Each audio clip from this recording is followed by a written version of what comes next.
Okay, so this is the second part of section 4, and it won't take as long. All right, so we are now shifting to Ritza's point of view. Poor old woman, said Ritza Warren Smith. A poor old wretch, she said, waiting to cross. Suppose it was a wet night. Suppose one's father or somebody who had known one in better days had happened to pass and saw one standing there in the gutter. Where did she sleep at night? Cheerfully, almost gaily, the invincible thread of sound wound up into the air like the smoke from a cottage chimney, winding up clean beech trees and issuing in a tuft of blue smoke among the topmost leaves. And someone should see. What matter they? Now, she's quite concerned with the appearance of this woman singing in the streets for a coin and worries about what people will think of her, much in the same way that she worries about what people will think of Septimus. Since she was so unhappy for weeks and weeks now, Ritza had given meanings to things that happened, almost felt sometimes that she must stop people in the street, if they looked good, kind people, just to say to them, I am unhappy.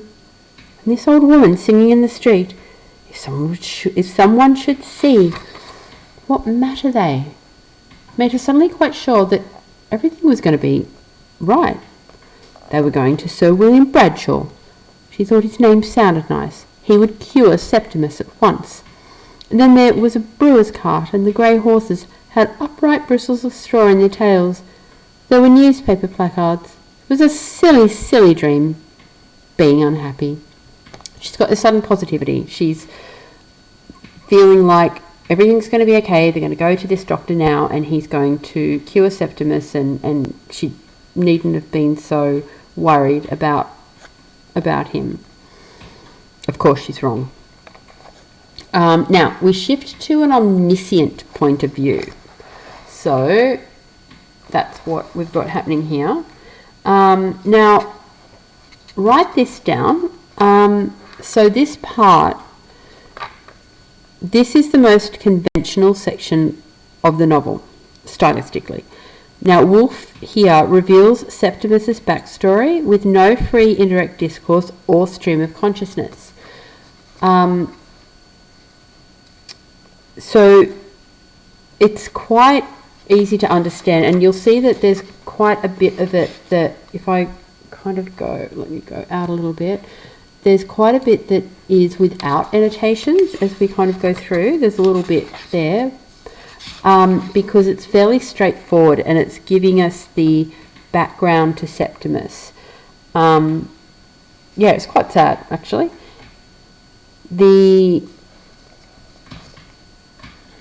omniscient point of view that just allows us to understand what's happened and where he's come from. We get a sense of the complexity of who he was before the war. All right.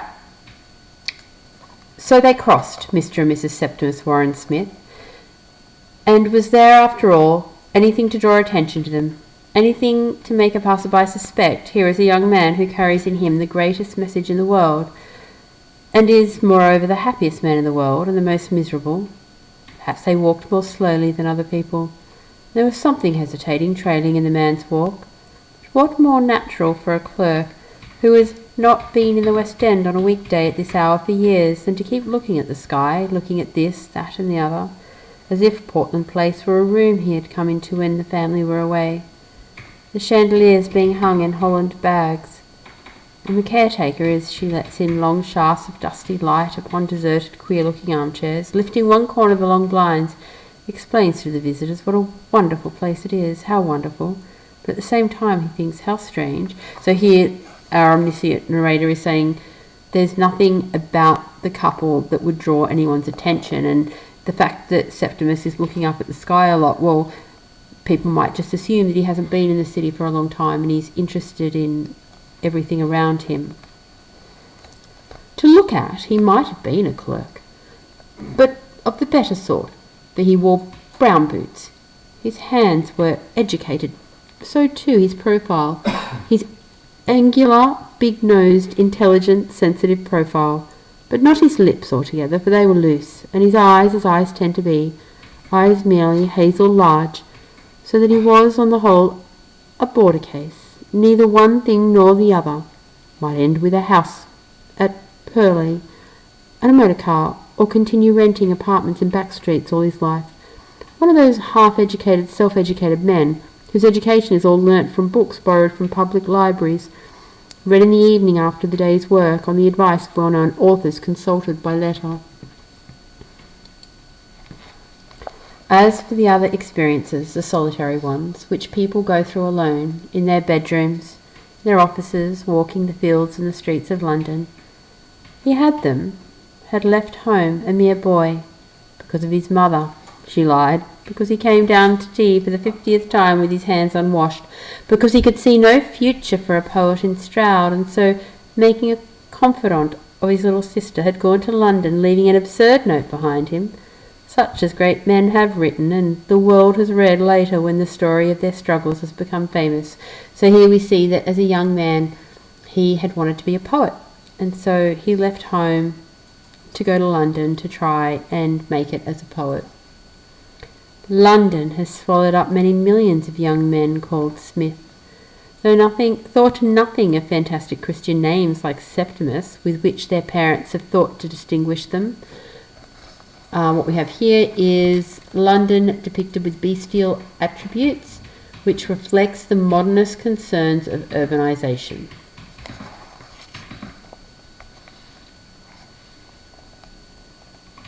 Lodging off the Euston Road, there were experiences, such as change of face in 2 years, from a pink, innocent oval to a face lean, contracted, hostile. But of all this, what could the most observant of friends have said, except what a gardener says when he opens the conservatory door in the morning and finds a new blossom on his plant? It has flowered. Flowered from vanity, ambition, idealism, passion, loneliness, courage, laziness, the usual seeds, which all muddled up in a room off the Euston Road, made him shy and stammering, made him anxious to improve himself, made him fall in love with Miss Isabel Pole, lecturing in the Waterloo Road upon Shakespeare. So here again, we've got this connection with Clarissa. Remember the mirroring of Clarissa and Septimus, so that love of Shakespeare they both had. And here, I haven't made a note of it, but this listing of these human attributes that kind of went to define or to make up who Septimus was prior to the trauma of war, I think makes it quite a poignant look back into the young man before he was ruined. Was he not like Keats, she asked, a very famous romanticist poet, and reflected how she might give him a taste of Antony and Cleopatra and the rest. Antony and Cleopatra is a Shakespeare play. I studied it for my HSC a very long time ago. Lent him books, wrote him scraps of letters, and lit in him such a fire as burns only once in a lifetime without heat, flickering a red gold flame, infinitely ethereal and insubstantial over Miss Pole. Antony and Cleopatra and the Waterloo Road. He thought her beautiful, believed her impeccably wise, dreamed of her, wrote poems to her, which, ignoring the subject, she corrected in red ink. He saw her one summer evening walking in a green dress in a square, and here we've got this mirror of Peter and Clarissa's passion, and of course that linking of the green dress that we saw Clarissa mending earlier. It has flowered, the gardener might have said, had he opened the door, had he come in, that is to say, any night about this time, and found him writing, found him tearing up his writings, found him finishing a masterpiece at 3 o'clock in the morning and running out to pace the streets, visiting churches and fasting one day, drinking another, devouring Shakespeare, Darwin, the history of civilization, and Bernard Shaw. Something was up, Mr. Brewer knew. Mr. Brewer, managing clerk at Sibley's and Arrowsmith's, auctioneers, valuers, land and estate agents.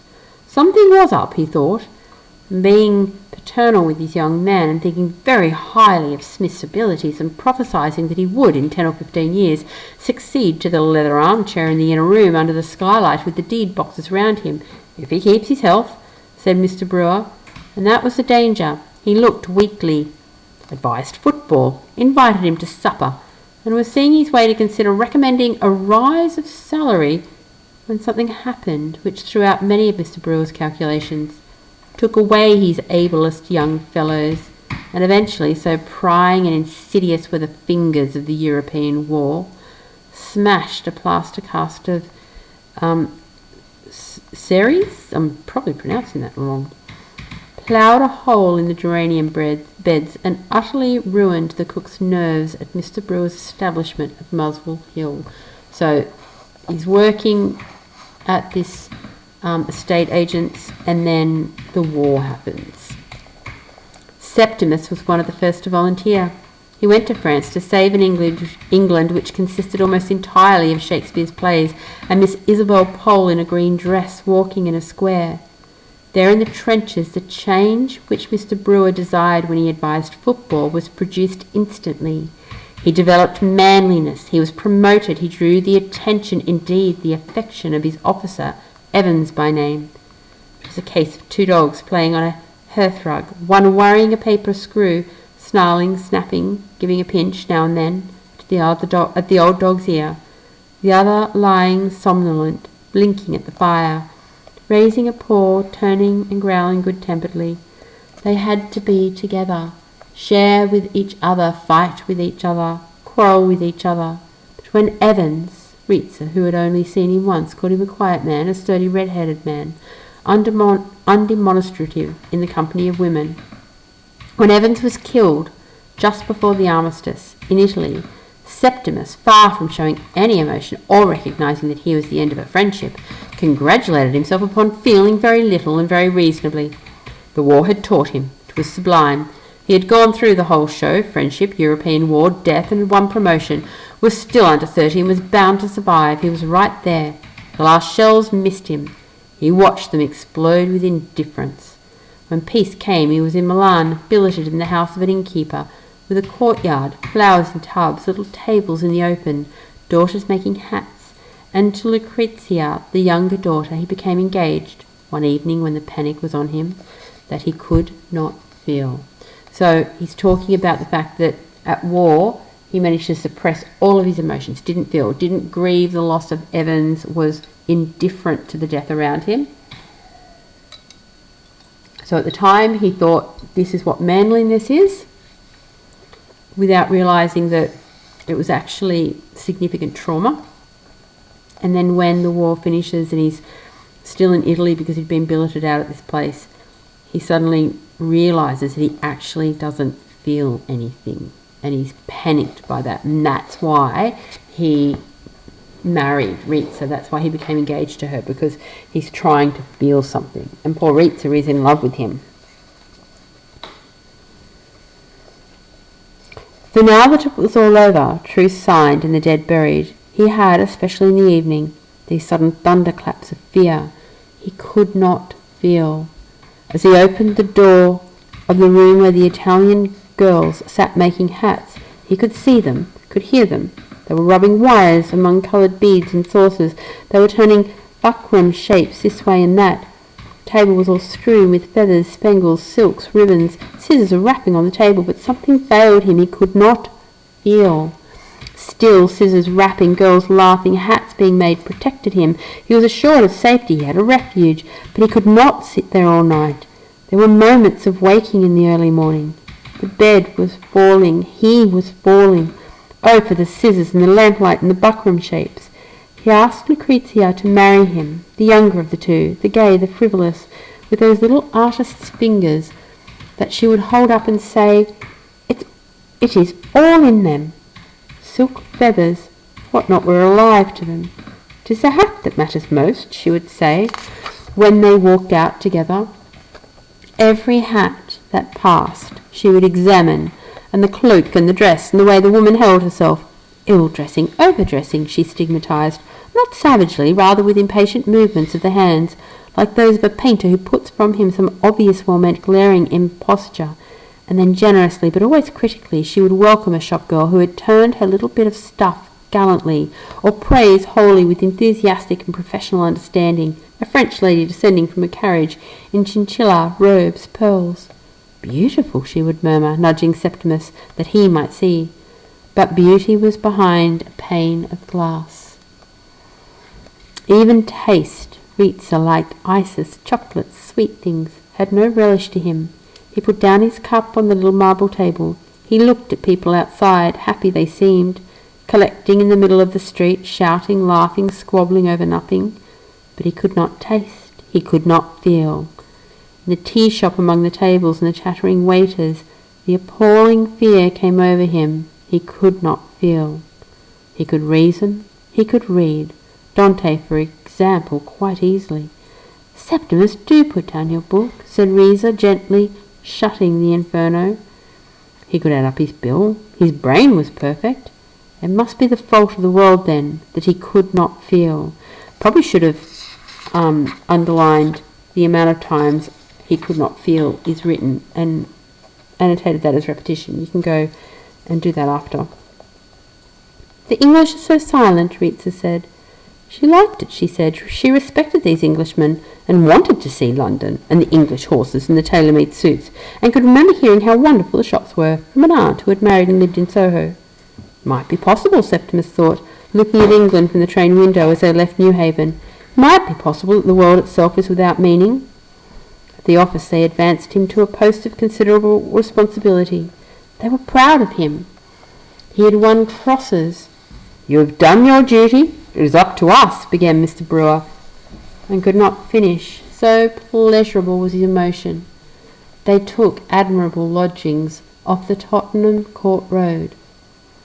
Here he opened Shakespeare once more. That boy's business of the intoxication of language, Antony and Cleopatra, had shrivelled utterly. How Shakespeare loathed humanity, the putting on of clothes, the getting of children, the sordidity of the mouth and the belly.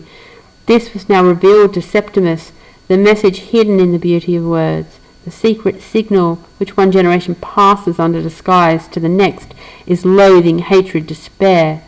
Dante, the same. I'm going to say this name properly. Aeschylus, translated, the same. There Riza sat at the table trimming hats. She trimmed hats for Mrs. Filmer's friends. She trimmed hats by the hour. She looked pale, mysterious, like a lily drowned under water, he thought.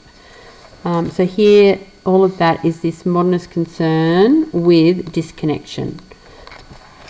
So he's disconnected from all of the things that humanity are about, I guess.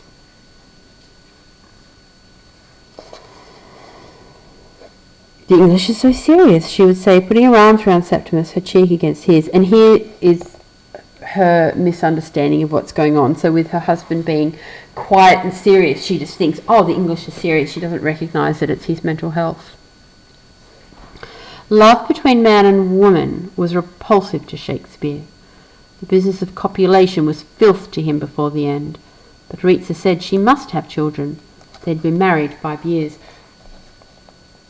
The love between man and woman was, of course, not repulsive to Shakespeare at all. This is the interpretation that Septimus is now taking due to the way that he is feeling himself. And so he's finding the love between man and woman to be repulsive, but his wife very much wants to have a child. And yeah, that's what she wants. They went to the Tower together, to the Victoria and Albert Museum, stood in the crowd to see the King open Parliament. And there were the shops, hat shops, dress shops, shops with leather bags in the window, where she would stand staring. But she must have a boy. She must have a son like Septimus, she said. But nobody could be like Septimus, so gentle, so serious, so clever. Could she not read Shakespeare too? Was Shakespeare a difficult author? She asked. One cannot bring children into a world like this. One cannot perpetuate suffering or increase the breed of these lustful animals who have no lasting emotions, but only whims and vanities eddying them now this way, now that. He watched her snip shape as one watches a bird hop, flit in the grass, without daring to move a finger.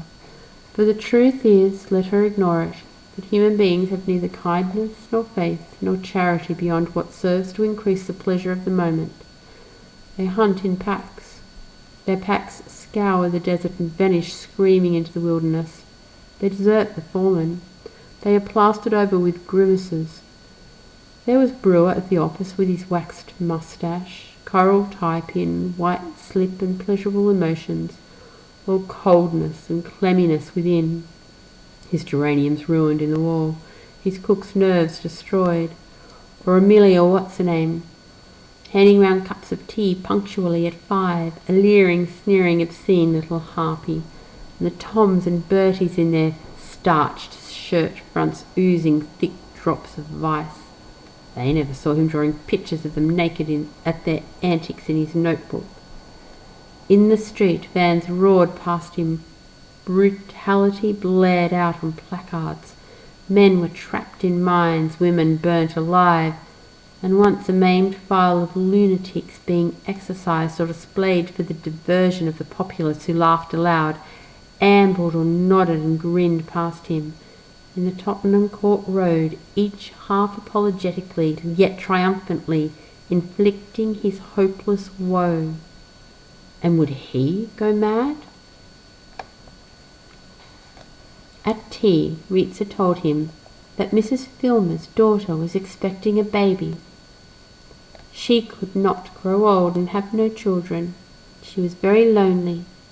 She was very unhappy. She cried for the first time since they were married. Far away he heard her sobbing. He heard it accurately. He noticed it distinctly. He compared it to a piston thumping. But he felt nothing. His wife was crying, and he felt nothing. Only each time she sobbed in this profound, this silent, this hopeless way, he descended another step into the pit. And now this is his breakdown. At last, with a melodramatic gesture which he assumed mechanically and with complete consciousness of its insincerity, he dropped his head on his hands. Now he had surrendered. Now other people must help him. People must be sent for. He gave in. Nothing could rouse him. Ritzia put him to bed. She sent for a doctor, Mrs. Filmer's Dr. Holmes. Dr. Holmes examined him. There was nothing whatever the matter, said Dr. Holmes. Oh, what a relief! What a kind man! What a good man! Thought Ritzia. When he felt like that, he went to the music hall, said Dr. Holmes. He took a day off with his wife and played golf. Why not try 2 tabloids of bromide dissolved in a glass of water at bedtime? These old Bloomsbury houses, said Dr. Holmes, tapping the wall, are often full of very fine panelling, which the landlords have the folly to paper over. Only the other day, visiting a patient, Sir Somebody Something in Bedford Square. So there was no excuse. Nothing whatever the matter except the sin for which human nature had condemned him to death, that he did not feel. He had not cared when Evans was killed. That was the worst. But all the other crimes raised their heads and shook their fingers and jeered and sneered over the rail of the bed in the early hours of the morning at the prostrate body which lay realizing its degradation. How he had married his wife without loving her, had lied to her, seduced her, outraged Miss Isabel Pole, and was so pocked and marked with vice that women shuddered when they saw him in the street. The verdict of human nature on such a wretch was death. Dr. Holmes came again, large, fresh-coloured, handsome, flicking his boots, looking in the glass. He brushed it all aside.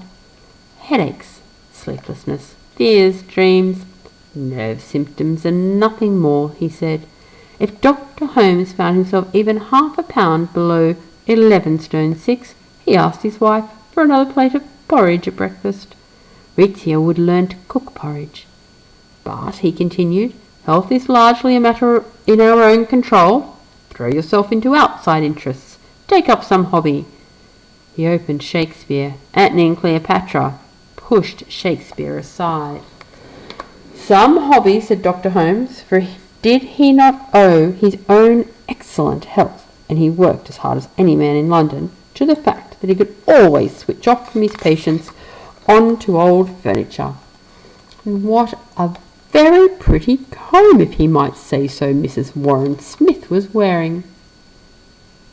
When the damned fool came again, Septimus refused to see him. Did he indeed? Said Dr. Holmes, smiling agreeably.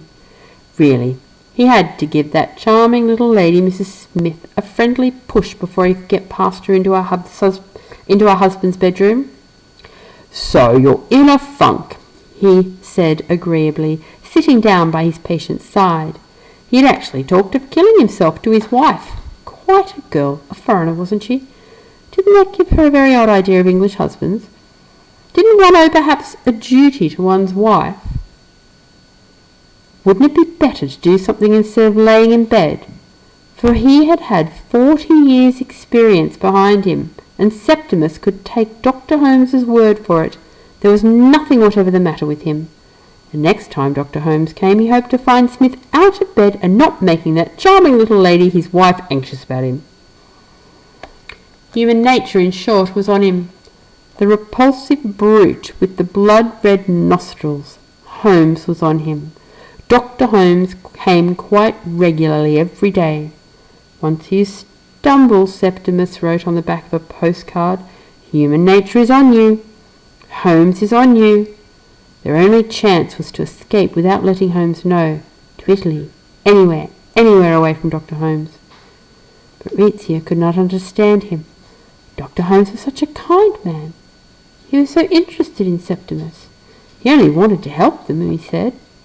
He had 4 little children, and he had asked her to tea, she told Septimus. So he was deserted. The whole world was clamouring, kill yourself for our sakes. But why should he kill himself for their sakes? Food was pleasant, the sun hot, and this killing oneself, how does one set about it? With a table knife? Uglily, with blood, by sucking a gas pipe? He was too weak, he could scarcely raise his hand. Besides, now that he was quite alone, condemned, deserted as those who are about to die are alone, there was a luxury in it, an isolation full of sublimity, a freedom which the attached can never know. We've got foreshadowings of suicide, further tragedy in that he does not actually want to die, and Septimus cannot communicate his inner turmoil to anyone. So that sense of desertion, alienation.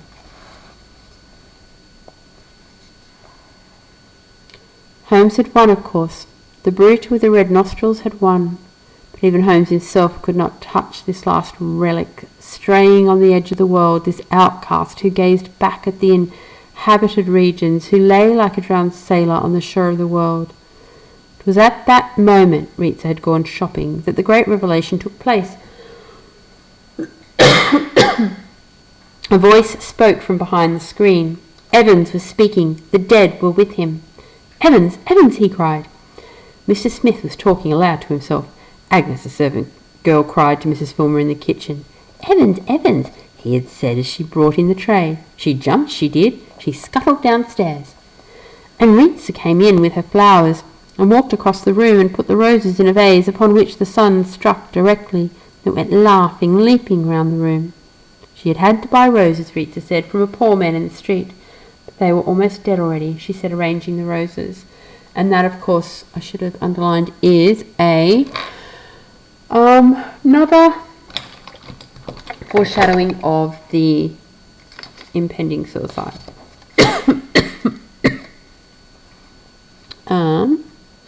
Where was it? Oh.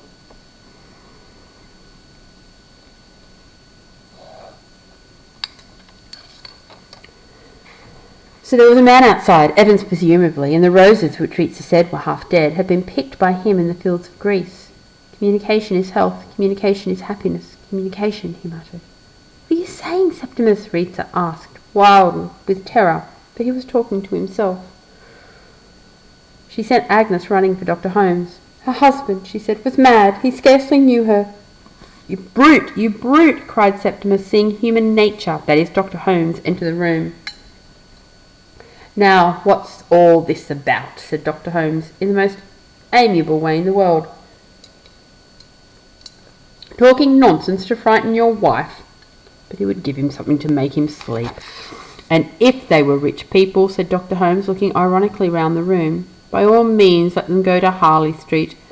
If they had no confidence in him, said Dr. Holmes, looking not quite so kind. And we are at the end of that section. Now, one thing I just noticed, which I should have put down, is we've got Holmes here, and it's happened previous to this as well, described in like those monster terms. So that monster, this is what I had here, metaphor of monsters, monster imagery.